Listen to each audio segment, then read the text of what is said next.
দেশে বালা কইবেন কারে এখন সবার ভিতরে ব্যস্ত গো মুজদারি গজানের আগে গজে আজেস আমার সোনার বাংলাদেশ।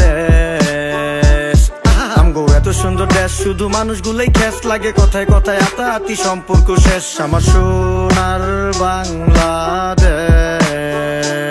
ও না ব্যাটারির চা শেষ নাকি নিউ পাগলের বেশ। দেশে খারাপ আবার কেডা যেডা সবাই তো দরবেশ। যত চিটার বাটপার ভইরা গেছে সোনার বাংলাদেশ। ও মাগো মুজদারি গজানের আগেই গজে জেলেস। বাঙ্গাল নাই ঘরে খাইবো বেশি, ভাঙ্গা ঘরে ঘুমায় বেশি। মাটিকা মাসি দেশটায় রাজার সংখ্যাই বেশি। তাই সামনে দানা পিজদা জবাই করো তোমার খাসি, কারণ আপনার দেশি এডি বাতি নিবে বেশি। কাকি এখন তো আপাতত দৌড়ের উপরেই থাকি, হাতের তলে ফুস্তি মেরে কার কিরকম রাশি। একটা সত্যি কথা চাচ্ছি আমরা দেখে হাসি, আমগো জায়গায় ওরা হইলে লয়া লইতো ফাঁসি। ও গো শোনো শোনো দেশবাসী, টাকা পয়সার ফেরে আসি, রাইতে মশা দিনে মাছি, এডি মেরে বেঁচে আসি। শোনেন শোনেন দেশবাসী, টাকা পয়সার ফেরে আসি, রাইতে মশা দিনে মাছি, এডি মেরে বেঁচে আসি। বালা কইবেন কারে এখন সবার ভিতরে ব্যস্ত গো মুজদারি গজানের আগে গজে জেলেস। আমার সোনার বাংলাদেশ।